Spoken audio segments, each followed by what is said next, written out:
545페이지입니다. 545페이지 둘째 계명,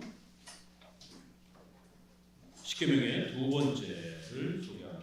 너를 위하여 새긴 우상을 만들지 말고 우상 숭배하지 말라라고는 두 번째 계명을 우리 종교개혁자들은 어떻게 해석하고 이해했는지 살펴보도록 합니다. 특별히 이 계명은 종교개혁의 예배의 개혁과 관련해서 아주 굉장히 중요한 주제가 되었습니다. 왜냐하면 당시에는 로마 카톨릭을 통해서 수많은 예수님의 이러한 그림, 조각상 이런 것들이 성당에 아주 가득가득 찼었기 때문에 이러한 눈에 보이는 걸 가지고 신앙생활하는 그런 시대였기 때문에 종교개혁을 통해서 예배의 개혁을 단행하면서 미사를 중지시켰고, 두 번째는 성도들의 집집마다, 가정마다, 성당마다 있었던 그러한 예수님 조각과 그림을 없애는 바로 이러한 방식으로 예배 개혁이 일어난 겁니다. 종교개혁의 예배는 두 가지로 개혁이 된 겁니다. 첫 번째, 미사를 중지시키고 설교 중심의 예배를 회복했다라는 것, 성찬을 회복했다라는 것. 두 번째는 그 모이는 예배의 공간에서 예수님 그림이라든가 상징이라든가 이런 모든 부분들을 없애버리고 이러한 형상의 가시적인 그러한 부분들을 철저히 차단했다라는 것입니다. 이게 종교개혁의 예배개혁입니다. 이런 면에서 오늘 우리 시대를 보게 되면 심각하죠. 설교도 하지도 않고 강해 설교도 하지도 않고 성찬도 하지 않는, 두 번째는 그 모이는 공간과 성도들의 가정에 예수님 사진과 그림과 조각이 가득가득 차고 넘치는 거예요. 이게 조금만 한눈 팔게 되면 결국 교회와 신앙은 부패하면서 옛날 로마 카톨릭의 1000년 동안의 그 부패로 돌아가는 겁니다. 십계명을 안 가르치니까 바로 이런 일들이 벌어지는 것이에요. 자, 이 계명은 바로 이런 부분에 있어서 예배의 개혁의 아주 중요한 요소입니다. 왜 우리 성도들이 예배를 드려도 감격스러움이 없고, 왜 예배를 드려도 뜨뜻미지근하고, 예배를 드려도 그것이 또 주중에 이렇게 잔잔하게 남아있지 않는가? 그러다 보니까 이러한 뜨거움을 주려고 자꾸 인위적으로 불을 끄고 또 자꾸 주변에 어떤 조명을 장식하고 앞에 어떤 음악과 이런 부분들을 더 고급스러운 이러한 부분들로 자꾸 치장하는 겁니다. 감성을 자극하기 위한. 그런 식으로 예배드려서는 잠깐 감정은 뜨거워져도 교회 문을 나가는 순간 마음이 다 사그러지면서 주중에 동안에는 예배의 그 충만함들을 유지할 수 없는 겁니다. 왜요? 비성경적으로 예배드렸기 때문에.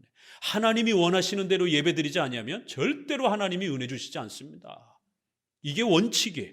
이걸 우리가 규정적 원리라고 말합니다. 하나님이 정하신 대로 예배를 드려야 하나님께서 은혜 주신다라는 것, 하나님이 받으신다라는 것, 하나님이 제정하신 대로 예배드려야 된다라는 거예요. 그래서 제정적 원리, 규정적 원리, 제한 원리라 이렇게 말합니다. 예배는 우리 마음대로 막 드리는 게 아니라 하나님이 정하시고 성경을 통해서 우리에게 가르치신 대로 예배드려야 된다는 거예요. 오늘 우리 시대는 저마다 다 자기들이 좋아하는 방식의 예배를 드립니다. 그래서 문제가 되는 겁니다.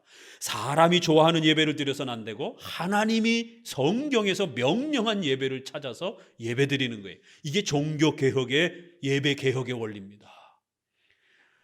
사람이 좀 불편해도 성경이 가르치고 있으면 그 예배에 우리가 순종해야 되는 거예요. 예배는 우리가 즐기기 위해서 드리는 게 아닙니다. 하나님께 드리는 거예요. 하나님이 기뻐하시는 것을 드리는 겁니다. 그래서 우리가 재미있는 예배를 드리고 우리가 즐기는 게 아니라 하나님이 어떤 예배를 명하셨는가, 이게 중요한 거예요. 그래서 종교개혁자들은 규정 원리, 성경이 어떻게 예배를 규정했는가, 거기에 멈춰야 된다는 거예요. 규정적 원리. 그러나 루터는 이신칭이는 잘 개혁했는데 예배와 교회론을 제대로 개혁하지 못했어요. 그래서 카톨릭의 이런 잔재들이 그대로 남아버렸습니다. 그래서 성찬도 공제설이라고 하는 형태로 카톨릭의 화채설 비슷하게 그렇게 주장해버린 겁니다. 성찬 개혁도 제대로 못한 거예요. 예배 개혁도 제대로 못한 거예요. 그래서 예배론에 있어서도 허용적 원리, 성경에 딱히 금지하고 있지 않으면 그냥 우리가 자유롭게 만들어서 예배드리면 되지 않나? 이렇게 루터는 가볍게 생각한 겁니다. 허용적 원리, 성경에서 금지하고 있지 않으면 그냥 우리가 자유롭게 아무 예배나 만들어서 하나님 앞에 드리면 하나님이 기뻐하지 않을까? 예배를 안 드리는 게 문제지, 예배를 드리면 어떤 예배든지 하나님이 받으시지 않는가? 이렇게 예배론에 있어서는 루터는 아직 부족했던 겁니다. 그래서 딱히 금지하지 않는다라면 어떤 형태의 예배도 가능하다, 허용되어 있다, 허용적 원리로 접근한 겁니다. 그러나 쯔빙글리와 칼빈은 예배란 그런 게 아니다. 구약에서 아무렇게나 예배 드릴 수 없습니다. 반드시 예루살렘에 와서 3대 절기, 5대 제사, 딱 그 정해진 대로만 예배 드려야 되는 겁니다. 신약에 와서는 그런 형식이 중단됐습니다. 그러나 사도행전 2장 42절에 보게 되면 사도들의 가르침을 따라 떡을 떼며 교제하고 기도하기에 전혀 힘쓰니라. 구약의 형식은 중단됐지만 신약의 형식이 새롭게 예수님을 통해서 형성되는 것을 봅니다.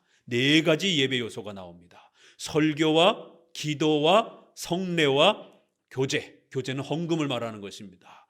이렇게 4가지 예배 요소가 기본으로 해서 신약적 예배가 형성이 됩니다.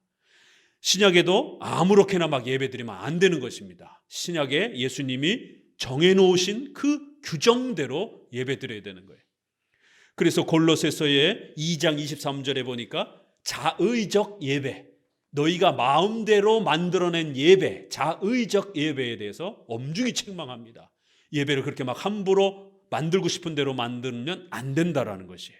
정해진 방식대로 예배드려야 된다라는 겁니다. 그래서 이 계명은 예배의 방법을 가르치는 겁니다. 어떤 식으로 예배드려야 되는가?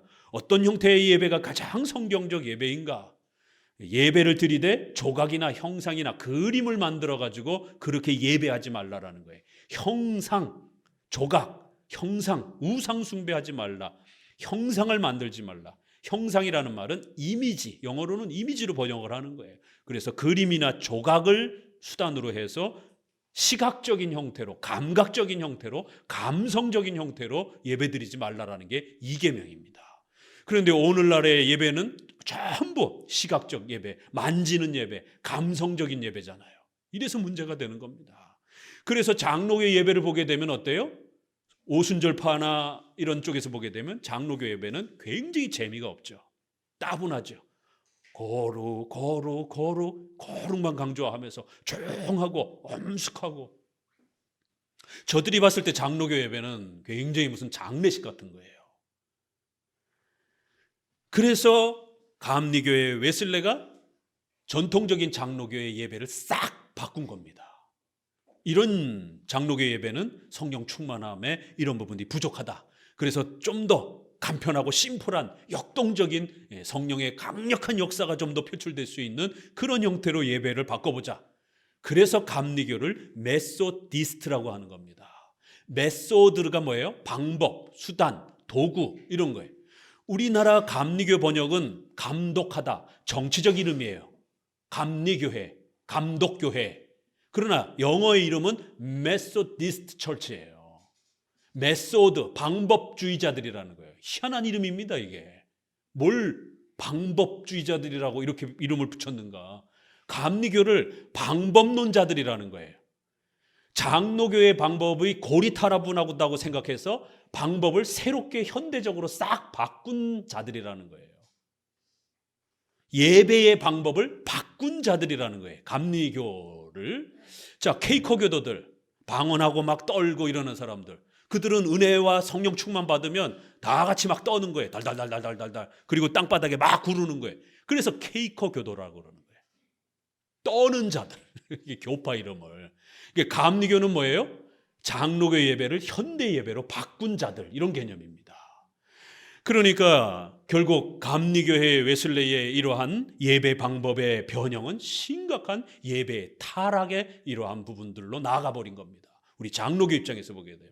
감리교 입장에서는 훨씬 예배를 개혁했다라고 하지만 종교개혁의 역사를 따라서 보게 되면 예배가 망가지고 비성경적인 예배, 성경에 어떤 출처도 없는, 근거도 없는 그런 형태의 예배로 결국 부패된 그러한 역사로 우리는 장로교 입장에서는 비판하는 겁니다. 설교도 짧아졌죠.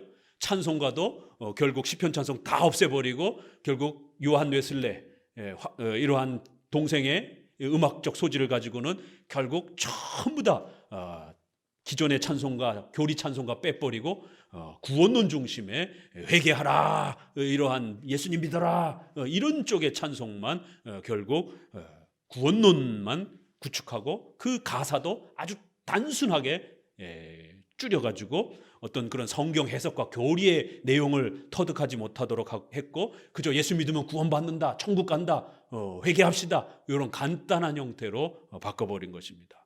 그리고 세례와 성찬 이런 부분들을 싹 없애버린 것이, 강력하게 회개하면서 내적으로 더 뜨거움을 체험하는 게 중요하지 세례와 성찬 이런 거 별로 중요하지 않다, 이런 식으로 가버리게 된 거예요. 그리고 악기라든가 이런 부분들도 강력하게 동원하면서 전통적으로 악기를 자제해왔던, 오죽하면 어거슨 때도 그렇고 쯔빙글리도 그렇고 음성으로만 찬양하기를 원했어요. 악기조차도 자칫 잘못하면 우리의 감성을 너무 자극할 수 있는 위험성이 있었기 때문에 이 모든 것들을 폐지하고 좀 더 세게 가기 원했던 분들은 모든 악기를 중단하고 아카펠라 형태로 이렇게 사람에게 주신 가장 좋은 악기는 목소리다, 이렇게 해서 그런 논쟁까지, 악기를 사용해야 되느냐 말아야 되느냐 이런 논쟁까지 있을 정도로 종교개혁은 예배음악에 대해서 굉장히 엄숙했습니다. 이러한 전통이 다 깨져버린 것이에요. 그리고는 이제 더 감성을 자극하기 위해서 예수님을 그림으로, 조각으로 교회 안에다가 배치하면서 그걸 바라보면서 경건의 그러한 자극을 또 도모하는, 이런 모든 신앙과 예배 방법들을 싹 바꿔버린 겁니다. 자, 그러면 장로교는 어떻게 이 계명을 해석했고 이해했는가? 결국 오늘날 이 계명에 대한 해석이 교파마다 다 다르다라는 겁니다. 자, 17항 보이지 않는 하나님께 대한 영적 경배. 앞에 계명에서 하나님께서는 자기를 한 분 하나님이라고 선언하시고 자기 이외의 다른 신들을 상상하거나 가져서는 안 된다고 하셨다. 이제 그는 우리가 자기에 대해서 어떤 육적인 것을 생각하지 않도록 자기는 어떤 하나님이신가, 어떤 경배로 자기를 공경할 것인가를 더욱 밝히 선언하신다. 그러면 이 계명의 목적은 하나님에게 합당한 경배가 미신적인 의식으로 모독되는 것을 원하시지 않는다는 것이다. 요컨대 우리의 미련한 마음이 하나님께 대한 유치한 생각으로 조작하기 쉬운 너절하고 육적인 생각들을 일체 버리라고 하신다. 성경적 예배가 되지 아니하면 항상 미신적인 이러한 퍼포먼스, 이런 형태의 예배가 되기가 쉽다라는 겁니다. 이런 형태들은 인간의 아주 미련한 마음에서 나온 아주 유치한 생각으로 너절하고 아주 인간적인 생각에서 만들어낸 예배들이라는 거예요. 이 비판하는 말 보세요. 즉 자기가 제정하신 영적 예배에 성도들은 순종하라라고 이렇게 명하신다라는 거예요. 두 번째 단락 같이 읽어봅니다. 이 계명에는 두 부분이 있다. 첫째 부분은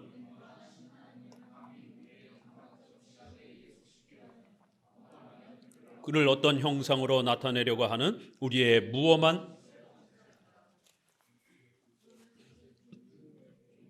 어떤 형상을 경배하는 것을 일체 금하신다. 그래서 신명기 4장 17절 19절 이렇게 소개하면서 형상 숭배를 엄히 금지한다라고 말합니다. 우리 신명기 4장 한번 읽어볼까요? 17장 어떤 표현이 소개되는가? 신명기 4장, 이 구약의 말씀은 지금도 여전히 명령으로 우리에게 그렇게 가르쳐지는 것입니다. 17장 15절부터 읽습니다. 여호와께서 호렙산 화염 중에서 너희에게 말씀하시던 날에 너희가 아무 형상도 보지 못하였은즉 너희는 깊이 삼가라. 두렵건대 스스로 부패하여 자기를 위하여 아무 형상대로든지 우상을 새겨 만들되 남자의 형상이든지 여자의 형상이라든지 땅 위에 있는 아무 짐승의 형상이라든지 하늘에 나는 아무 새의 형상이라든지 땅 위에 기는 아무 곤충의 형상이라든지 땅 아래 물속에 있는 아무 어족의 형상이라든지 만들까 하노라. 또 두렵건대 내가 하늘을 향하여 눈을 들어 1월 성신 하늘 위 군중 하나님 여호와께서 천하 만민을 위하여 분정하신 것을 보고 미혹하여 그것에 경배하며 섬길까 하노라. 그렇기 때문에 하늘에 있는 이런 별, 달 이런 부분들을 장식해서 하나님을 예배하는 데 사용하지 말라라는 것이에요. 크리스마스 때 왜 크리스마스 트리에다가 별, 달 이런 해를 뜻하는 동그란 이런 구슬 왜 이런 걸 장식합니까? 왜 장식하는지도 몰라요. 그냥 반짝거리고 그러니까 그냥 연말에 그냥 기분 좋은 것이에요. 상업이라든가 뭐 이런 부분에 있어서 사용하는 건 뭐 우리가 뭘 알아겠어요. 그렇지만 교회의 예배 공간에 그렇게 하늘 1월 성신을 뜻하는 그러한 것들을 해, 달, 별들의 이런 부분들을 그렇게 교회의 장식용으로 예배의 그러한 보조용으로 사용하면 안 된다라는 거예요. 땅 위나 땅 아래의 물들의 물고기 형상이든 어떤 새의 형상이든 불가능하다라는 겁니다. 그리고 제2 스위스 신조에 있는 것처럼 하나님, 삼위일체 하나님에 대해서도 예수님에 대한 그림과 조각까지도 금지해야 된다는 겁니다. 하나님은 영이시기 때문에 절대로 그림으로 그릴 수가 없습니다. 삼위일체, 한 하나님이면서 동시에 삼위이시고 삼위 하나님이 동시에 한 분이셔요.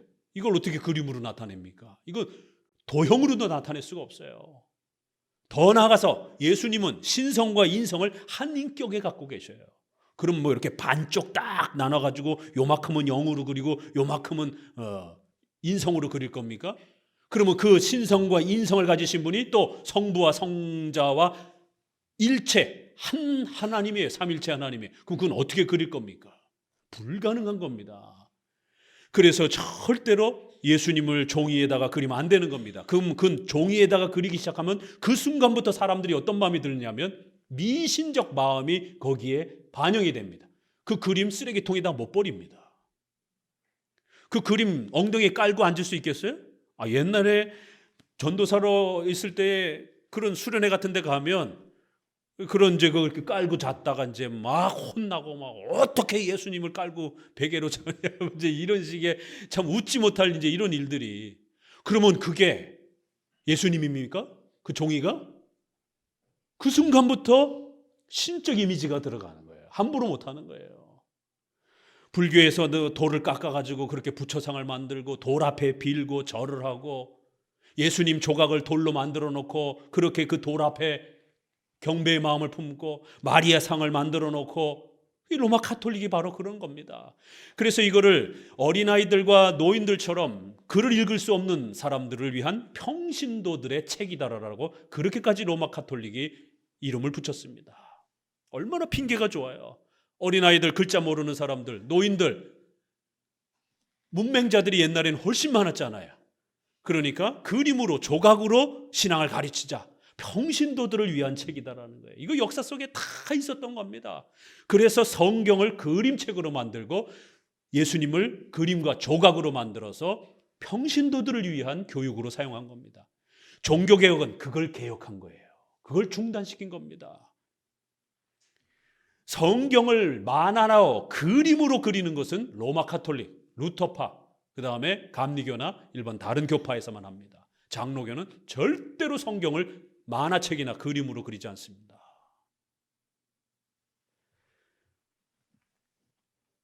그 그림을 보는 순간 이미지와 그림이 우리 안에 머릿속에 박히면서 그때부터 심각한 일이 벌어지는 것이에요. 패션 오브 크라이스트라에서 멜 깁슨이 그 예수님 그 죽으시는 영화를 만들었잖아요. 뭐 두 번째 편 또 나온다고 그러더라고요. 우리 성도들 보지 마세요. 옛날에 나왔을 때도 제가 못 보게 했어요. 저는 이제 좀 비평하기 위해서 잠깐 봤는데 너무 잔인하고 끔찍한 적나라하게 그 사람 죽어가는 그러한 장면들, 이게 어떻게 19금도 안 됐는지. 일반적 영화면 그거 다 19금에 걸립니다. 근데 이제 종교 영화니까 19금을 풀어준 거예요. 성경에는 그런 적나라한 예수님의 그런 그 처참한 장면 없습니다.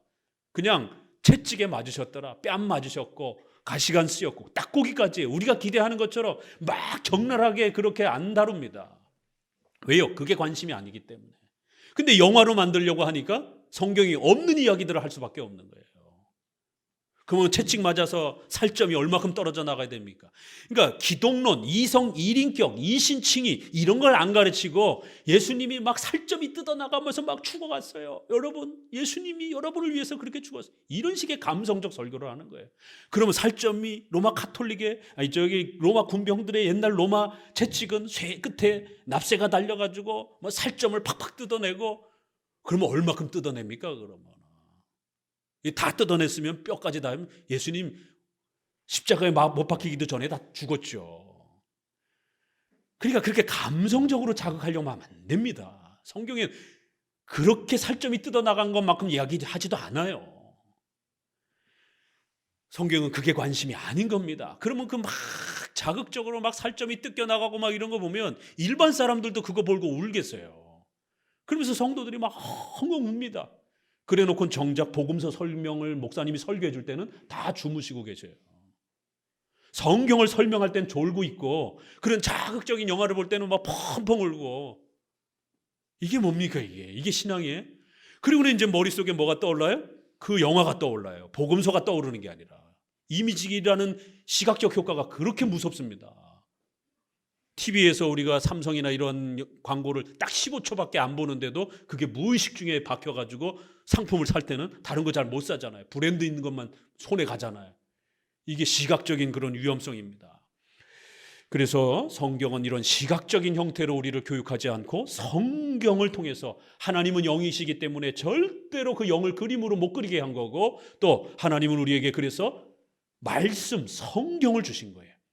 오직 성경을 설교를 통해서 또 문답식의 교리문답을 통해서 하나님을 말씀으로 배울 수 있도록 그렇게 정해놓은 겁니다. 하나님을 어떻게 알 수 있을까? 영이신 하나님을 우리가 어떻게 만날 수 있을까? 이것도 하나님이 정해놓은 방법으로 다가서야만이 우리가 알 수 있는 겁니다.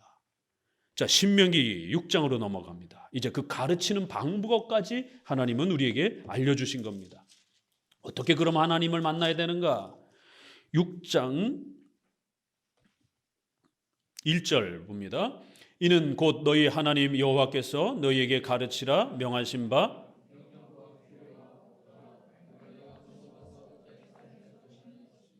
곧 너와 내 아들과 내 손자로 평생 내 하나님 여호와를 경외하며 내가 너에게 명한 그 모든 규례와 명령을 지키게 하기 위한 것이며 또 내를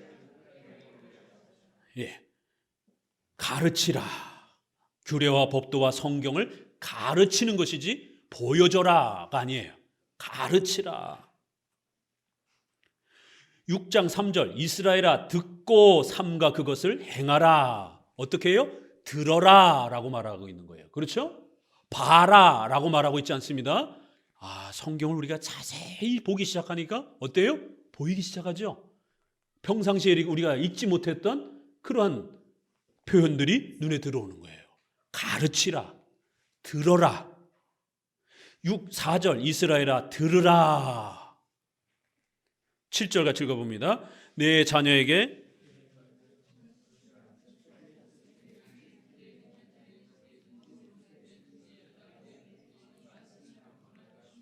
너는 또 그것을 내 손목에 메어 기호를 삼으며 내 미간에 붙여 표를 삼고 내 집 문설주와 바깥문에 기록할지어다. 자녀들에게 부지런히 보여줘라, 그림 그려줘라. 아가 아니에요. 가르치라는 거예요. 그래서 우리 어린 5세 미만, 10세 미만에 있는 자녀가 있는 부모들은 그림으로 자꾸 아이들에게 예수님을 이렇게 보여주면 안 됩니다.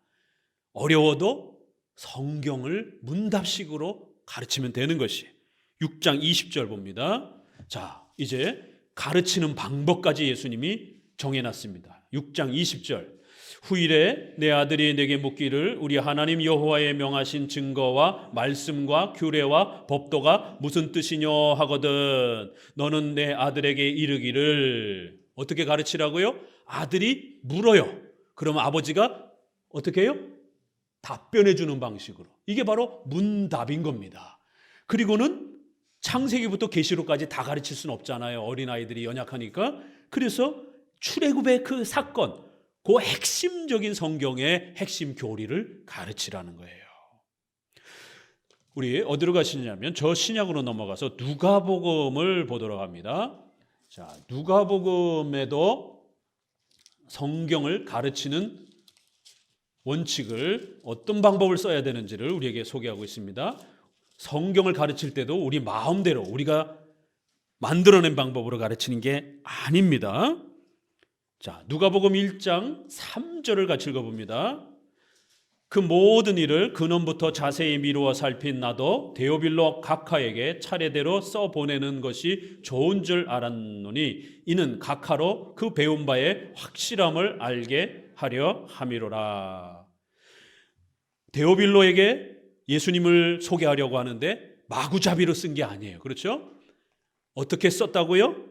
차례대로 예수님이 어떤 분이신지, 예수님이 우리를 위해서 어떤 일을 하셨는지를 차례대로 잘 논리적으로 정리해서 이제 당신에게 써줄 거라는 거예요. 그러니까 당신은 그렇게 배우셔야 된다는 겁니다. 차례대로라는 단어가 굉장히 중요한 단어입니다. 영어에서는 in order 이렇게 돼 있어요. 질서대로 이렇게 돼 있습니다. 질서 정연하게, 조직적으로, 체계적으로, 논리적으로 이런 표현이에요. 이게 시스템이라는 단어입니다. 질서적으로. 그래서 우리가 조직신학을 시스테매틱 테올로지라고 합니다. 조직적으로 설명한 성경적 설명이라는 거예요. 요거는 히브리서에서 우리가 지난번에 읽었던 것처럼 히브리서 6장 1절에 그러므로 우리가 그리스도의 도의 초벌을 버리고 죽은 행실을 회개함과 하나님께 대한 신앙과 세례들과 안수와 죽은 자의 부활과 영원한 심판에 관한 교훈의 터를 다시 닦지 말고, 그리스도의 도의 초보라는 표현, 또 심판에 관한 교훈의 터, 이 교훈이라는 말은 독트린, 교리라는 말이에요. 이 성경에 이러한 중요한 교리의 터대가 기초가 있다라는 거예요. 그래서 성경은 중구난방으로 이렇게 막 흩어져 있는 이런 게 아니라 7개의 이런 핵심 교리들, 회개, 신앙, 안수, 종말, 예수 그리스도, 하나님, 이렇게 7개의 교리가 기독교의 가장 중요한 기초, 초보라는 거예요. 그러한 교리의 토대 위에서 우리가 출발해야 된다는 겁니다. 이게 시스템이라는 거예요. 성경은 이렇게 7가지 교리를 중심으로 해서 짜임새 있게 체계적으로, 시스템적으로, 질서적으로 그렇게 잘 구성되어 있다는 겁니다. 그래서 우리가 7대 교리를 열심히 미리 공부하고 나서 성경을 읽으면 성경이 눈에 들어오기 시작해요. 그러나 이 7대 교리를 공부하지 않고 성경을 보게 되면 도대체 이게 아브라함이 장가를 2번 갔다는 얘기가 이게 도대체 뭔 얘기인지, 팥죽 싸움 가지고 야곱과 에서가 팥죽 가지고 막 서로 뺏어 먹으려고 하는 게 이게 도대체 뭘 가르치는 것인지, 그러니까 우리 형제지간에 싸우지 말고 서로 나눠 먹고 그렇게 삽시다, 이렇게 교훈적으로 설교하는 거예요. 그건 야곱이 택함 받았다라고 하는 하나님의 공적인 증거를 나타내주는 구약의 아주 중요한 사건입니다. 구약을 읽을 때는 이게 도대체 뭔 사건인지 모르는데 로마서를 가니까 야곱과 에서 얘기가 나오는 거예요. 7대 교리는 시스템, 질서적으로 차례대로 그렇게 구성되어 있다는 거예요. 성경은. 그러니까 이제 우리가 이는 각하로 그 배운 바의 확실함을 알게 하려 함이라. 이런 성경에 짜임새 있는 것을 우리가 배울 때는 성경이 분량이 많기 때문에 어떻게 배워야 된다고요? 배운 바, 그 자신이 배운 바를 잘 이제 간직하면서 확신을 갖고 살으라는 거예요. 어떻게 배웠는가? 배운 바라는 단어가 중요합니다. 이게 이제 헬라어로 카테케 때, 이게 헬라어로 카테케떼예요. 어디서 비슷하게 많이 들어본 단어입니다. 그렇죠? 카테케떼. 우리가 웨스트민스터 소요리 문답할 때 영어에 요리문답이라는 단어가 없어요. 그래서 고전에 썼던 그 단어를 그냥 그대로 어원을 가져다가 그냥 교리문답이라는 단어로 쓰는 겁니다. 영어에 교리문답 그러면 이거를 설명하면 뭐라고 해야 돼요? 뭐 question, answer, 뭐 이렇게 단어를 만들어야 되잖아요. 그러니까 이런 그 영어식 단어가 없고 옛날부터 그냥 이렇게 문답으로 성경을 가르치는 행위를 카테키즘이라고 그렇게 써왔던 거예요. 이게 라틴어에서 카테키스무스라고 하는 단어에서 왔고, 라틴어는 당연히 헬라어에서 온 것이죠. 어떻게 왔겠어요? 카테케테. 이게 라틴어로 넘어오면서 발음 그대로 발음하면서 카테키스무스라고 이렇게 발음을 했고, 그 라틴어와 영어는 사촌지간이기 때문에 알파벳도 똑같잖아요. 그래서 카테키즘이라고 이렇게 고어로 구축이 된 겁니다. 그러니까 카테키즘은 영어가 아니에요. 라틴어와 헬라어에서 사용해왔던 그냥 고전어입니다. 그래서 이거를 영어로 넘어갈 때 그냥 그 단어 그냥 영어로 그냥 쓰는 거예요. 그냥 남의 나라 언어인데.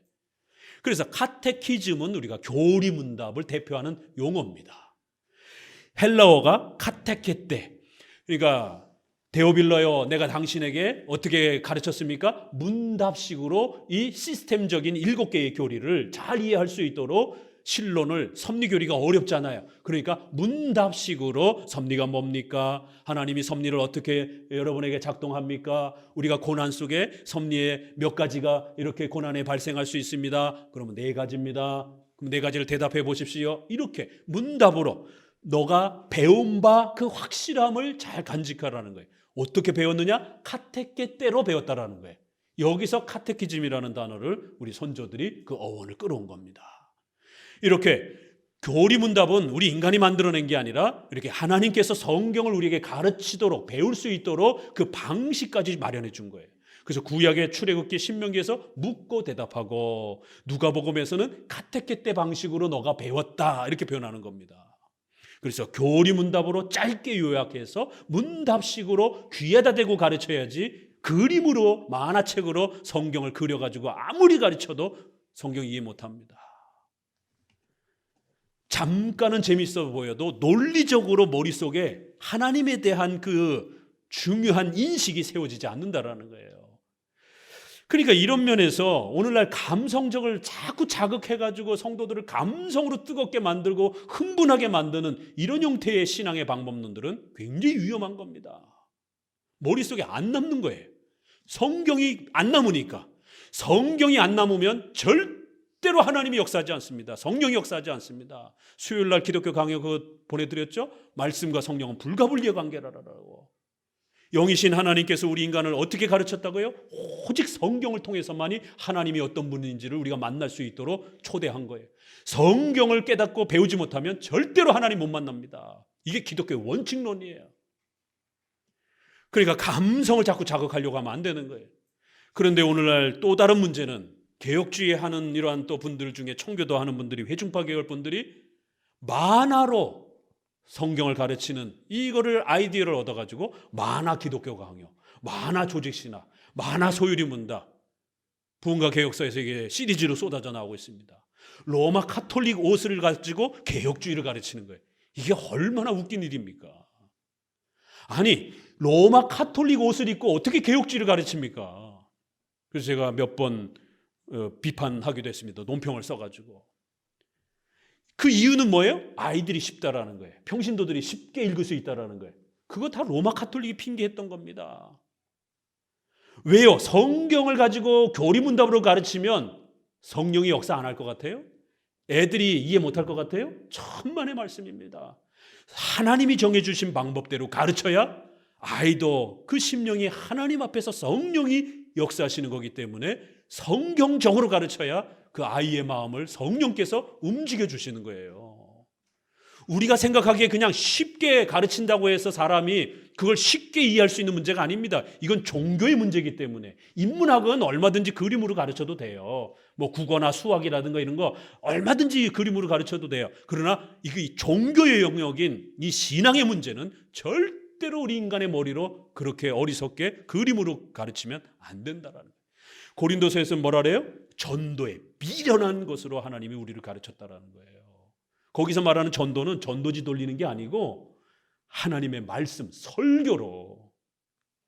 그게 미련해 보이지만 차근차근히 부모가 열심히 노력하면 성령께서 역사하시면서 아이의 마음속에 하나님의 놀라운 역사가 일어나는 거예요. 그러니까 우리가 그걸 뭔가 만들 수 있다 생각하니까 자꾸 실용적으로 생각하는 거예요. 아니요, 구원은 우리가 할 수 있는 게 아닙니다. 아이의 그 마음속에 하나님이 내주하시면서 그 아이와 교제하시는 것도 우리가 함부로 할 수 있는 게 아니에요. 부모는 그저 최소한 도와주는 겁니다. 이런 부분에 있어서 절대로 교리를 그림으로 또 이렇게 혼합해서는 안 됩니다. 자, 18항 둘째 계명에 있는 위협의 말씀. 자, 요거 보기 전에 우리 나눠드렸던 그 단체 카톡에 있는 자료 보세요. 하이델베르그 요리문답 96문 한번 읽어보도록 합니다. 하이델베르그 요리문답 96문 아주 참 멋있게 표현했어요. 제2계명에서 우리를 향하신 하나님의 뜻은 무엇입니까? 답, 같이 읽어봅니다. 어떠한 형태로든 신의 형상을 만들지 말고 말씀을 통하여 명령하신 방법과 다르게 그를 섬기지 말라는 것입니다. 97문, 그러면 아무 형상도 만들지 말아야 합니까? 답, 같이 읽어봅니다. 하나님은 눈에 보이는 어떠한 모양을 가진 분으로 그려질 수 없으며 그려져서도 안 됩니다. 피조물은 그림으로 그려질 수 있으나 그것들이 예배의 대상이 되거나 하나님을 섬기는 수단으로 사용되지 못하도록 하나님은 그러한 형상들을 만들거나 가지지 말라고 하셨습니다. 98문, 그렇다면 그 형상들을 교회의 학습 보조 교재로 사용하는 것도 안 됩니까? 그렇습니다. 우리가 하나님보다 더 현명해지려고 해서도 안 됩니다. 하나님께서는 그분의 백성들이 생명이 없는 말 못하는 우상에 의해서가 아니라 살아있는 말씀의 전파를 통해서 자기 백성들이 가르침 받기를 원하십니다. 보세요. 학습 보조 교재로도 사용하지 말라라는 겁니다. 그러니까 우리 부모들이 실수하는 게 아이들에게 성경을 열심히 가르쳤는데 왜 신앙이 안 자라지? 그러면서 그림으로 가르치고 있는 거예요. 그러면 아이들 신앙 안 자라갑니다. 이 함정에서 벗어나야 되는 거예요. 내가 재밌고 실용적으로 가르치면 우리 아이들이 빨리 알아들을 수 있을 것 같다. 아니요. 이건 종교의 영역이라는 거예요. 하나님이 전도에 미련한 방식으로 우리를 가르친다라는 겁니다. 우리 눈에 미련해 보여도 하나님은 영이신 이 원리 때문에 그런 거예요. 그래서 하나님이 우리에게 유일하게 성경만 주셨다라는 거예요. 그러면 성경을 글로 가르쳐야 되는 겁니다. 어려워도. 나머지는 하나님께 맡겨야 되는 거예요. 성령의 역사에 맡겨야 되는 거예요. 대우리 문답에서 이계명 설명은 자, 그러면 어떤 예배의 요소를 우리가 오늘날 성경적 예배의 요소로 드려야 되는가? 왜냐하면 구약하고는 다르니까요. 108문에 제2계명이 명령하는 의무는 무엇입니까? 읽어봅니다. 제2계명이 명령하는 의무는 하나님께서 자기 말씀 안에 제정하신 예배와 규례를 받아 준수하고 순전하게 그리고 완전하게 지키라는 것입니다. 특별히 그리스도의 이름으로 드리는 기도, 감사, 말씀을 읽음과 전함과 들음이며 성례의 집례와 받음이며 교회 정치와 권징, 성직과 그것의 유지, 기독교적 금식, 하나님의 이름으로 맹세하는 것, 우리 성도들이 세례받을 때 성찬에 참여할 때 맹세하잖아요. 그에게 서원하는 것, 모든 거짓된 예배를 부인하고 미워하고 반대하는 것, 각자의 지위와 사명에 따라 거짓된 예배와 모든 우상 숭배의 기념물들을 제거하라는 것입니다. 혹시라도 여러분 가정에 집에 기념물들 가지고 계시면, 차에 기념물들 가지고 계시면 제거하셔야 됩니다. 차 안에도 그렇게 또 예수님 그림 부적처럼 붙여놓고 차 안전을 기대하고 이러면 안 되는 거예요. 자, 이렇게 이 계명은 성경적 예배의 요소를 가르치는 겁니다. 이런 부분들이 우리의 가장 중요한 예배의 요소입니다.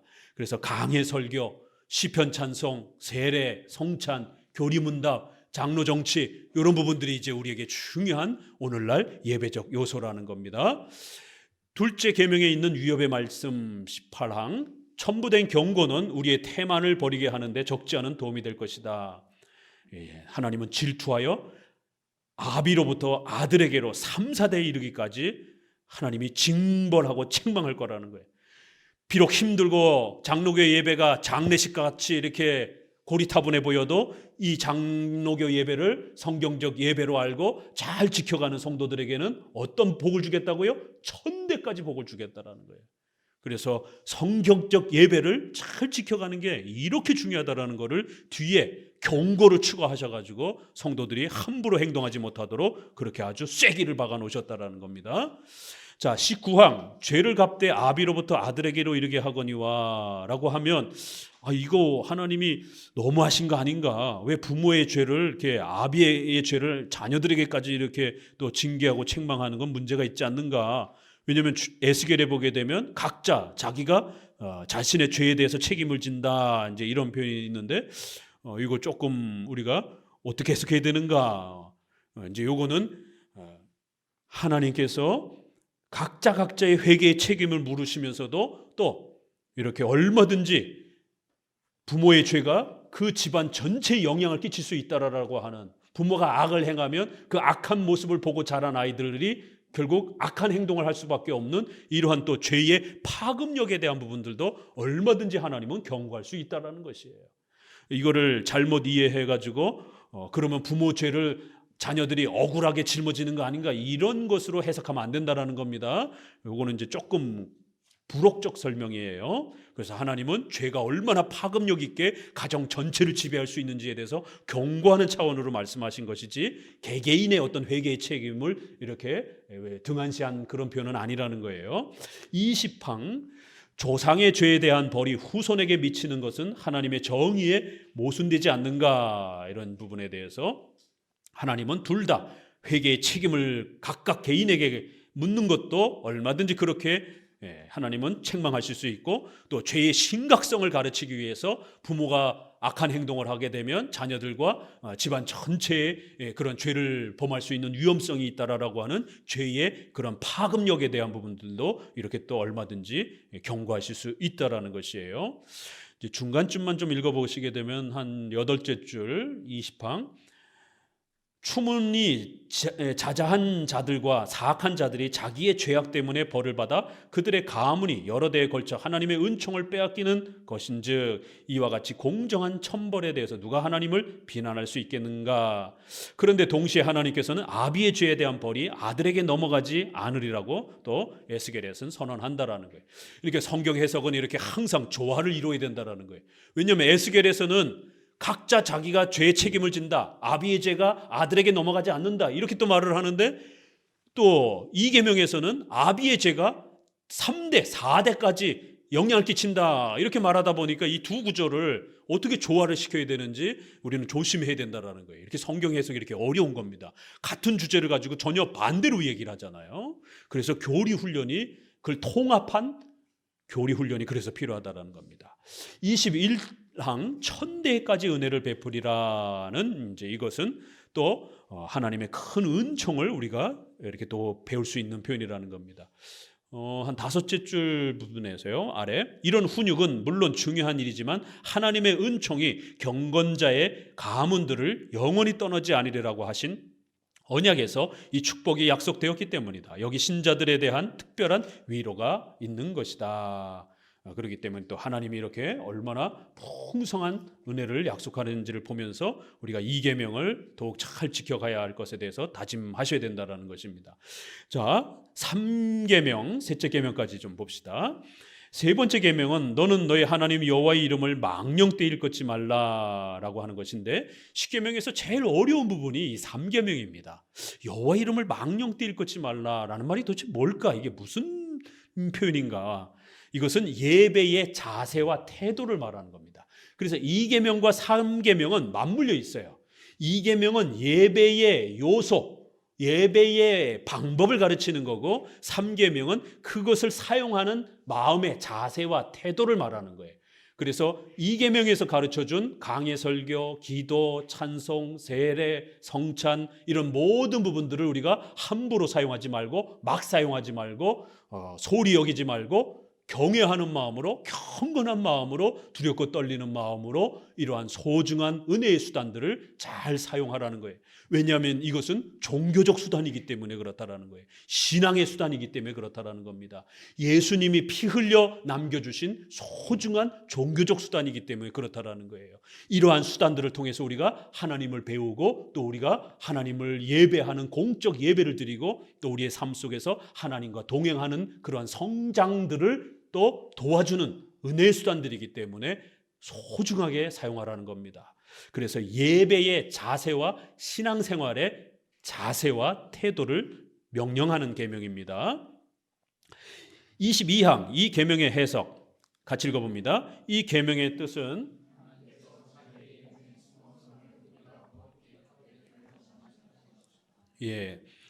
거기서 한 4째 줄 아래 그러므로 우리는 하나님과 그의 신비들에 대해서 생각하거나 말할 때에 항상 경외하며 조심하도록 사고와 발언의 자세를 가져야 한다.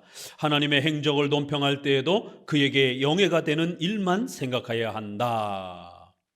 이제 목사님이 항상 우리 성도들의 일상생활을 쭉 이렇게 들여다봅니다. 우리 카페에 사진 올려놓은 것 중에 그거 좀 지워요. 우리 형제들 놀러가서 셋이서 놀러가서 이렇게 사진 찍은 것 중에 삼위일체 이렇게 적어놓은 그 댓글은 지우시기 바랍니다. 농담이라도 그렇게 하면 안 되는 거예요. 우리 크리스찬들이기 때문에. 그게 문제가 되나요? 문제가 될 수 있는 겁니다. 다른 사람들이야 뭐 세상에서 사용할 수 있을지라도 우리 크리스찬들은 삼위일체라는 단어를 굉장히 중요하게 늘 생각하고 고민하고 쓰는 거기 때문에 우리의 어떤 그 생활의 어떤 그 내용에 그러한 단어를 함부로 쓰면 안 되는 거예요. 뭐 세 사람이 화목하게 지냅시다 이런 의도로 올렸을지라도 다른 단어를 써야 되는 거예요. 삼위일체는 우리가 종교적으로 늘 이렇게 경외하면서 숭엄성을 경외감을 가지고 쓰는 거기 때문에 함부로 이렇게 막 쉽게 쓸 수 있는 표현은 아니라는 겁니다. 그러니까 이런 십계명이 우리가 이렇게 훈련되느냐 안 훈련되느냐가 이렇게 일상생활에서 이렇게 쑥 튀어나오는 거예요. 그렇다고 카페나 이런 데 한마디도 안 적어야 되겠다, 목사님한테 혼나겠다 이러시면 안 돼요. 이렇게 자꾸 적어 보셔야 목사님이 이렇게 수정해 주고 이렇게 교정해 줄 수 있는 것입니다. 그거를 목사님이 아주 막 징계하고 막 이러지 않을 테니까 걱정하지 마시고 얼마든지 카페에 또 이렇게 자유롭게 적어 가셔요. 자, 일상생활에 우리가 이렇게 아주 가깝게 적용된다라는 겁니다. 경외하는 마음으로 이러한 우리 기독교 교리의 용어들 또 그러한 수단들 이런 걸 아주 잘 사용하라는 겁니다. 같이 읽어봅니다. 그 다음 절, 우리는 다음과 같이 세 가지 점을 열심히 준수해야 된다고 나는 생각한다. 첫째로 하나님에 대해서 마음으로 생각하며 입으로 말하는 것은 그의 탁월하심을 나타내며 그의 거룩한 이름의 숭고성에 부합하며 그의 위대성을 찬양하는 데 이바지해야 한다. 둘째, 우리는 야심이나 탐욕이나 재미를 위해서 그의 거룩한 말씀과 존귀한 신비들을 경솔하게 또는 패역하게 남용해서는 그 말씀과 신비들에는 그의 존엄한 이름이 새겨져 있으므로 항상 존경하며 존중해야 한다. 끝으로 가련한 인간들이 흔히 하나님을 비난하는 것을 물리치고 우리는 그의 행적을 회방하거나 악평하지 말아야 한다. 도리어 그가 하시는 줄로 인정하는 일에 관해서는 그의 지혜와 의와 인애를 찬양해야 한다. 이것이 하나님의 이름을 거룩하게 받든다는 뜻이다. 그래서 세 가지를 삼계명에서는 기억해야 됩니다. 그 예배의 신앙의 자세를 말하는 거기 때문에 첫 번째는 하나님을 경외하는 여러분의 신앙의 태도와 자세를 갖춰야 됩니다. 여러분이 하나님을 바라볼 때 그렇게 경건하게 하나님을 바라보는 자세를 갖춰야 된다는 거예요. 두 번째는 예배와 우리 교회의 공적인 모임에서 그러한 경외하는 자세를 항상 갖추셔야 된다는 거예요. 또 세 번째는 여러분의 직장과 일상생활에서 혹시라도 여러분의 말과 행동 때문에 사람들이 뭐 저 크리스찬이 저래 이런 말 듣지 않도록 항상 하나님을 경외하는 자세로 그렇게 조심스럽게 사셔야 한다는 것이에요. 요 세 가지가 삼계명의 아주 중요한 그러한 명령입니다. 이것은 특별히 맹세와 관련해서 좀 더 이렇게 구성되어 있기 때문에 맹세와 관련된 부분들을 칼빈은 조금 더 설명합니다. 그런데 이제 이것이 신명기 5장 11절 그 중간쯤에 보게 되면은요, 이 계명에서는 하나님께 대한 경배와 그의 이름에 대한 경외에 관해서 우리에게 명령하시며 인간 사회에서 지켜야 하는 공정성에 대해서는 언급하지 않는다. 왜 그러냐면 여호와 이름을 망령되이 걷지 말라, 함부로 맹세하지 말라, 이러면 구계명하고 연결이 돼요. 거짓말하지 말고 정직하게 그렇게 우리의 신앙을 고백하고 살아라. 이러다 보니까 자칫 잘못하면 이 삼계명이 구계명에 대한 설명으로 중첩이 되게 되면 안 되기 때문에 여기에서는 인간과 관련된 그러한 거짓말과 정직성에 대한 부분들은 삼계명에 조금 더 멀다라는 거예요. 하나님과만 관련된 그러한 경외의 신앙생활의 자세와 태도를 말하는 것이고, 특별히 이것은 우리가 말로 많이 이렇게 우리의 모든 신앙을 구축하기 때문에 입조심하라는 겁니다. 우리가 예수님을 믿습니까? 네, 저는 예수님을 믿습니다. 이것도 말로 하는 거예요. 결국에는 성도들 앞에서 신앙 고백을 하고 세례를 받는 겁니다. 등록식을 할 때도 우리 한마음교회의 정치와 치리를 따르겠습니다, 한마음교회에 열심히 신앙생활하겠습니다 라고 또 성도들 앞에서 말로 약속하고 등록 신자가 되는 거예요. 그렇죠? 유아세례 받을 때 부모의 신앙 고백을 말로 맹세로 듣는 겁니다. 직분을 받을 때 이렇게 한마음교회의 정치 질서에 따르겠습니까? 네. 또 직분을 받을 때도 모두 다 말로 하는 것이에요. 그러니까 성찬에 참여할 때도 또 그렇게 우리의 신앙 고백을 다짐하면서 성찬에 참여하는 겁니다. 그러니까 우리 신앙생활의 이런 모든 요소들은 입으로부터 시작이 되는 거예요. 마음으로 믿어 입으로 시인하여 구원에 이른다라고 하는 로마서 10장에 있는 말씀처럼 결국 예배의 자세와 태도들은 이 입에서 나오는 맹세와 입의 그 태도를 통해서 그 유무를 확인하게 되는 그러한 틀을 갖고 있는 거예요. 그래서 이 3계명은 유독 말 조심하라라고 하는 이 맹세와 약속에 대한 부분들을 신실하게 잘 지켜가야 될 이 명령을 조금 더 설명하는 겁니다. 갑자기 느닷없이 맹세 얘기를 하니까 이거 9계명에도 해당이 된단 말이에요. 이거 9계명 설명 아닌가? 이렇게 이제 오해할 수가 있어요. 그렇죠? 이것은 9계명에 대한 약속 잘 지켜라 이런 뜻이 아니라 하나님 앞에서 올바르게 그렇게 말하고 그렇게 올바르게 신앙 고백을 잘 유지하면서 우리의 신앙의 자세를 지켜가야 된다. 그래서 3계명은 유독 여호와의 이름으로 맹세하고 여호와의 이름으로 약속하는 이 부분이 보조 형태로 이렇게 좀 더 설명이 되는 겁니다. 23항 맹세는 하나님께 대한 고백임. 우선 맹세란 무엇인가를 말해야겠다. 우리가 하는 말이 진실하다는 것을 확인하기 위해서 하나님을 증인으로 부르는 것이 맹세다. 하나님께 대한 분명한 모욕이 포함된 저주는 맹세라고 하기에 적당하지 않다. 이런 확인법을 합당하게 쓴 것을 하나님께 대한 일종의 경배라고 하는 규절이 성경에 많다. 이렇게 우리의 이러한 맹세와 이러한 고백들은 일종의 경배의 수단으로 쓰여진다는 거예요. 그래서 성경 이사야 19장 18절 여호와 이름을 가리켜 맹세하라 이런 표현들, 여호와 이름으로 맹세함으로써 그에 대한 경건을 고백하라라고 하는 이제 이런 의도로 또 이사야 65장 이렇게 고린도전서 4장 이렇게 성경이 상당히 많다라는 겁니다. 24항 거짓된 맹세는 하나님의 이름에 대한 모독이다. 그래서 마음에도 없는데 맹세하고 약속하고 교회 직분 받을 때 이렇게 막 함부로 맹세하고 이러면 안 된다라는 거예요. 우리의 맹세는 주의 이름에 대한 경배가 포함되기를 주께서 원하신다는 것을 우리는 알았다. 따라서 맹세는 경배가 아닌 거만이나 경멸이나 멸시가 포함되지 않도록 우리는 더욱 조심해야 한다. 만약 이렇게 되면 553페이지에 율법에는 이것을 하나님의 이름을 욕되게 하는 것이라고 이렇게 경고합니다. 자, 25항 불필요한 맹세. 셋째 줄, 그러므로 우리가 위설을 하지 않는 동시에 맹세는 가짜로 맹세하지 않는 동시에 맹세는 정욕이나 욕망을 위해서 허락하신 것이 아니라 필요할 때를 위해서 허락하여 제정하신 것임을 기억하지 않는다면 이렇게 거짓 맹세를 하지 않는 것으로만 충분하지 못하다. 따라서 불필요한 일에 맹세를 적용하는 것은 합당하지 않다. 그런데 경건이나 사랑을 위한 경우에는 어떤 다른 필요성을 빙자할 수 없다.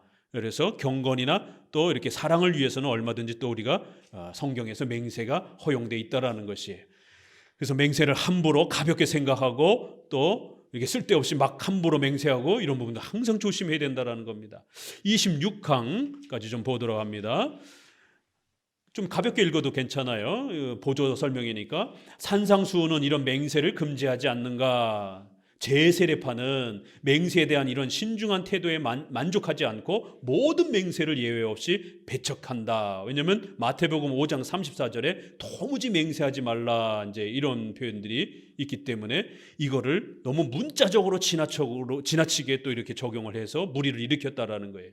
여기 각주 32번 작은 거 보게 되면요, 제세례파 사이에서 보았고 이런 견해를 그들을 반박하는 이러한 제세례파 반박문인 영혼 수면설에 대한 이것을 1534년에 써서 1542년에 발표했다. 기독교 강요보다도 2년이나 앞서서 이렇게 제세례파의 이런 극단적인 문자주의를 비판하는 이러한 논문을 칼빈이 썼다라는 것이에요. 오늘 우리 시대에도 이런 제세례파적인 신비주의, 또 하나는 극단적 문자주의, 이게 얼마나 많습니까? 그래서 우리가 500년 전에 글을 이렇게 읽어야 된다라는 거예요. 우리는 항상 신비주의, 경건주의 조심해야 되고 또 이러한 완전주의, 성경 문자대로 막 따라하려고 하는 이런 완전주의적인 또 이러한 그 엄격주의 이런 부분들 항상 조심해야 된다라는 겁니다. 그래서 제가 항상 논문을 쓰면서 이러한 비정통파의 이런 문제들을 지적할 때 신학적으로 이런 논리는 제세례파의 논리고 이런 논리는 알미니우스의 논리다라고 자꾸만 비판하는 겁니다. 왜요? 그런 신학적 원리가 스며드는 거예요. 알미니우스가 그렇게 만만한 사람 아닙니다. 그 신학적 논리와 사고가 어마어마한 거예요. 전 교파에 영향을 끼쳤기 때문에 그렇습니다. 그래서 하이퍼 청교도라든가 회중파 청교도 분들도 왜 자꾸 제가 비판하느냐면 알미니안주의 신앙의 그런 구원론이 흡수되어 있기 때문에 그런 것이에요. 그래서 자꾸 완전주의 주장하고 자꾸 칭의 치소론처럼 이런 부분들을 대놓고는 말하지 않지만 우회적으로 이렇게 말하면서 알미니안주의 구원론 형태로 자꾸 목회자들이 설교하기 때문에 그거를 개혁주의, 장로교적 입장에서 비판해 주는 겁니다. 자, 조금 더 보게 되면 이런 제세례파의 문제점들을 다시 한번 책망하면서 555페이지에 그런데 영원하신 하나님께서는 맹세를 율법하에서 합리적인 것으로 허가하실 뿐만 아니라 필요할 때는 사용하라고도 이렇게 명령하시기도 한다. 이렇게 도무지 맹세하지 말라라고 하는 것은 문맥 아래에서 봐야지 맹세 자체를 금지한 게 아니다라는 것이에요. 쭉 보시게 되면 27항 그러므로 율법에 없는 맹세는 물론 용인된다. 그래서 성경에서 이렇게 금지하는 이런 것 말고 아디아포라에 해당이 되는 우리 성도들의 일상생활에 대해서 필요로 하는 양심의 이러한 그 도움을 받기 위한 필요로 하는 것들은 얼마든지 허용된다라는 거예요. 소송 이런 부분들. 그래서 소송할 때 법관 앞에서 맹세하고 이런 여러 가지 회사에서 또 어떤 뭐 증인 서약을 하고 이런 다양한 부분들은 특별히 우리 신앙과 관련돼 있지 않는 부분들은 얼마든지 허용이 된다라는 것입니다. 근데 이런 것들도 제대로 정리 안 하니까 성도가 소송하는 게 성경적이냐? 이런 것도 엄청난 양심의 가책을 받잖아요. 그래서 성도도 소송 잘 못합니다. 그러나 바울도 소송을 했어요.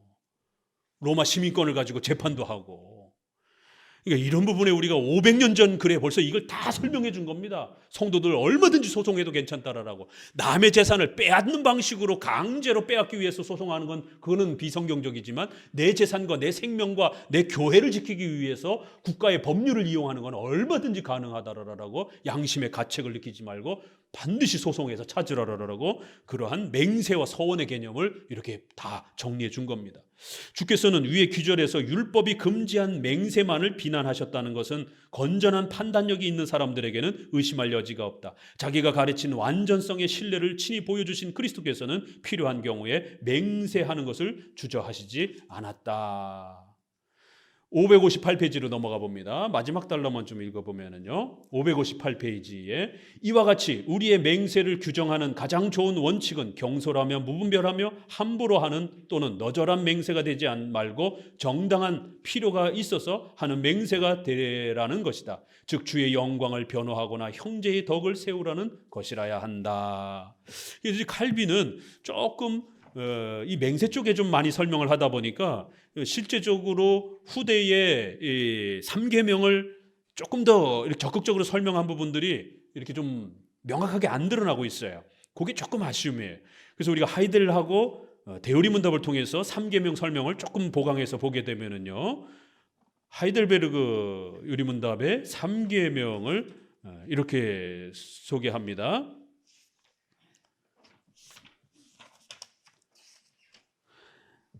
99문 제3계명에서 우리를 향하신 하나님의 뜻은 무엇입니까? 하나님을 모독하거나 그의 이름을 빌어서 저주, 거짓맹세 또는 불필요한 맹세를 하지 말며 침묵하는 방관자가 되어서 그러한 무서운 죄악에 간접적으로 동참하지 말라는 것입니다.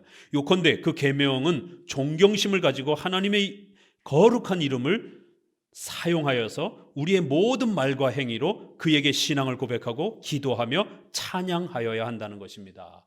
그래서 하이델베르그 요리문답은 조금 더 선명하게 우리의 모든 신앙 고백과 기도와 찬양과 이러한 예배적 요소에 있어서 경건한 마음으로 그렇게 다가서고 사용해야 되는 겁니다 라고 이렇게 좀 더 예배의 은혜의 수단들을 경건하게 사용하라라고 하는 요 명확함이 조금 더 잘 드러났어요. 근데 이제 칼빈의 설명은 좀 분량이 많이 맞춰져 있잖아요. 그렇죠? 자, 대요리문답에서는 조금 더 이 부분이 선명합니다. 대요리문답 3계명이 명령하는 것은 무엇입니까? 112문 제3계명이 명령하는 것은 하나님의 이름, 그의 칭호, 속성 보세요. 속성, 규례, 말씀, 성례, 기도, 맹세, 서약, 추첨, 그의 사역과 그 외에 자기 자신을 나타내는 것은 무엇이든지 하나님의 영광과 우리 자신과 남들의 유익을 위하여 거룩한 고백과 책임 있는 대화로서 생각, 묵상, 말, 글 등에서 거룩하게 그리고 경외함으로 사용하라는 것입니다. 이렇게 해서 이 계명에서 말했던 그 예배의 요소들을 우리가 경건한 마음으로 그렇게 사용하라는 것이에요. 조금 더 명확하죠? 자, 그래서 우리가 항상 조심하셔야 되는 것은 이러한 은혜의 수단들, 우리 장로교의 예배 수단들을 잘 지켜갈 수 있도록 몸부림치셔야 됩니다. 아직 잘 몰라서 이런 시편 찬송도 그렇고 성찬도 그렇고 또 이런 부분들을 이렇게 소홀히 여기는 그러한 많은 자세들을 우리가 부단히 배워서 고쳐가야 됩니다. 그 성찬과 관련해서도 목사님이 이제 분명히 조금 더 규칙을 조금 더 강화해가고 있습니다. 성찬 날에 예배 늦게 오시게 되면 본인 스스로 그날은 성찬에 참여하지 마십시오. 예. 시간이 임박하기 때문에 목회자가 그 자리에서 오늘 누구 늦게 오셨으니까 성찬 참여하지 마십시오라고 공표는 하지 않겠습니다. 스스로 성찬에 참여하지 마십시오. 왜냐하면 적어도 성찬 예배인데 준비됨이 없이 그렇게 막 헐레벌떡 늦게 오시면 안 되는 거예요. 3계명을 기억하셔야 되는 거예요. 그래서 이제 조금씩 이제 우리가 배워가는 만큼 목회자가 조금 더 이렇게 그 강도를 끌어올리는 겁니다. 우리가 성찬을 아무렇게나 막 참여해도 되는 것처럼 이렇게 방치해 두게 되면 성찬 망가집니다. 그래서 적어도 성찬날 예배는 미리 좀 더 일찍 오셔서 성찬에 관련된 교리문답도 좀 읽으시고 또 그날 성찬에 복을 주시도록 강력하게 좀 기도도 하시고 또 그날에 자기 자녀들을 위해서도 강렬히 기도하시고 은혜의 수단을 아이들이 참여할 때 아이들이 감격하게 성령의 충만함을 누릴 수 있도록 좀 더 기도도 하시고 이렇게 준비할 일들이 많단 말이에요. 그런데 그 성찬을 이렇게 가볍게 여기셔서 막 늦게 와가지고 막 중간에 막 이렇게 참여하고 초창기에는 잘 모르셨을 때는 아직 교육이 안 됐을 때는 목사님도 그냥 이렇게 받아들였지만 이제는 우리가 많이 교육도 받았기 때문에 이제 점점 그런 부분들을 좀 우리 스스로 그 엄격함과 그 소중함을 끌어올려야 되는 거예요. 또 우리가 예배 시간에 공적 주일 예배도 마찬가지죠. 11시 땡 치면 늦게 오시는 분들은 항상 그렇게 늦게 와요. 습관이기 때문에 그러시면 안 됩니다. 5분 전, 10분 전이라도 일찍 오셔서 공적 예배란 말이에요. 그러면 차가 밀리는 이런 상황들 또 대비하시고 또 눈이 오거나 비가 오게 되면 미끄러울 수 있으니까 교통체증이 일어날 수 있으니까 조금 더 일찍 부지런히 이렇게 출발하셔서 준비하시고 또 주일날 공적 예배는 예식장보다도 훨씬 더 수준이 높아야 됩니다. 적어도 예식장에 오는 수준만큼 밑으로 떨어지면 안 됩니다. 그래서 우리 남자분들은 등산복이라든가 이런 일상복 입고 오시면 안 됩니다. 우리가 회사를 갈 때도 옷을 갖춰 입고 가는데 그렇잖아요, 그죠? 하나님 앞에 공적으로 나아가는 거란 말이에요. 예배는 우리 한문도 잘 번역했어요. 예식을 갖춰서 절하다라는 뜻이에요. 예배가. 영어로는 서비스, 워십 이렇게 말하는 거예요. 예식을 갖춰서 하나님을 경외한다 이런 뜻입니다. 그래서 경건한 예식을 갖춰야 되는 거예요. 그러려 치면 일단 우리의 옷매무새부터 왜 인간이기 때문에 장례식에 갈 때는 장례식에 필요한 옷이 있고 예식장에 갈 때는 평소에 안 입던 아주 그래도 서로 품위를 갖출 수 있는 옷을 구별해서 입는단 말이에요. 대통령에게 혹시라도 우리가 무슨 상을 받으러 가도 마찬가지고 그러면 적어도 하나님 앞에 신 앞에 나아갈 때는 일상복 차림으로 나가면 안 됩니다. 공적 예식이기 때문에 그래요. 그래서 좀 더 남자분들은 편안한 옷차림으로 오시면 안 됩니다. 왜요? 주일날 예배는 편안하게 가는 자리가 아닙니다. 불편한 자리예요. 신을 만나러 가는 자리입니다. 공적으로 예식을 갖추는 날이에요. 우리가 유교 문화에서 제사 드리는 거 봤죠? 저만 해도 어린 시절에 많이 봤습니다. 경상도 쪽에 이렇게 훨씬 더 또 이렇게 격식이 강한 데들도 우리가 영화 같은 데서 봅니다. 얼마나 그 격식이 엄격한지. 적어도 우리가 로마 카톨릭처럼은 안 하더라도 적어도 우리 장로교는 격식이 있어야 되는 거예요. 이제 이런 게 감리교 때문에 방법을 싹 바꿔버리는 바람에 그냥 뜨거우면 되지 이렇게 해가지고 어떤 격식과 형식도 다 망가져버렸어요. 너무 격식을 따지는 것도 문제지만 아무런 격식이 없는 것도 문제가 되는 겁니다. 분명히 격식이 있어야 되는 거예요. 그래서 이렇게 일정한 옷차림, 또 그다음에 시간 준수, 또 예배 시간에 막 수근수근 옆에 사람 쳐다보고 막 이러시면 안 되고 온전히 설교자와 함께 그 예배에 집중하면서 하나님만 바라보면서. 그래서 우리가 광고도 예배 순서 시간에 안 넣는 겁니다. 일반 교회들은 광고, 교제, 옆 사람하고 인사하세요, 이런 시간 다 들어가 있는 거예요. 그러나 종교개혁적 예배는 그 모든 순서는 예배 축도가 끝나고 나서 해야 되는 겁니다. 왜요? 예배는 온전히 하나님 앞에 우리 자신을 바치는 시간이기 때문에 옆 사람을 신경 쓸 이유가 없는 겁니다. 옆 사람 인사하는 시간이 아니에요. 예배는 온전히 하나님 앞에 우리 자신을 바치는 겁니다. 그래서 모든 공적 예배 순서가 축도로 끝나고 나면 그때 이제 인사하고 서로 소개도 시키고 이러는 겁니다. 성가대 찬송해놓고 성가대에게 박수 칩니다. 왜 성가대가 박수를 받아야 됩니까? 그러니까 예배에 대한 개념 자체가 없는 거예요. 예배는 두렵고 떨리는 겁니다. 신 앞에 나아가서 우리 자신을 바치는 거예요. 그러한 규정적 원리, 그리고 예배의 자세와 태도.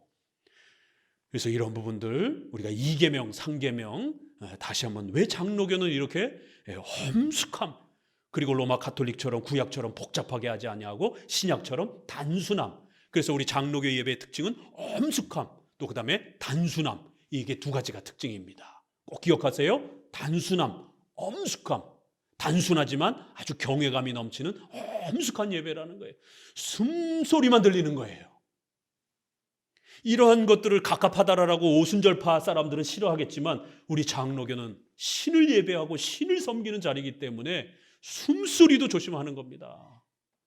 그렇게 신을 격식을 갖춰서 간절히 예배하고 그 하나님이 경배를 받으시도록. 이게 우리 장로교의 예배예요. 그래서 찬송가도 보게 되면 앞부분은 장로교 찬송이고 3분의 2는 감리교 찬송이에요. 앞부분 어때요? 거룩 거룩 거룩. 굉장히 엄숙한 찬송들이에요. 찬송가도 앞부분은. 근데 뒷부분은 주로 굉장히 밝고 템포가 빠른 4분의 4박자의 이제 이러한 형태로 구성이 되어 있는 걸 보게 됩니다. 자세와 태도가 달라요, 이게. 로마 카톨릭은 로마 카톨릭의 예배가 있는 거고, 감리교와 오순절파는 오순절파처럼 아주 시끄러운 거를, 소리 지르는 거를 그들은 경건이라 생각하는 거예요. 그러나 우리 장로교는 어떻게 보면 그 중간쯤에 있는 거예요.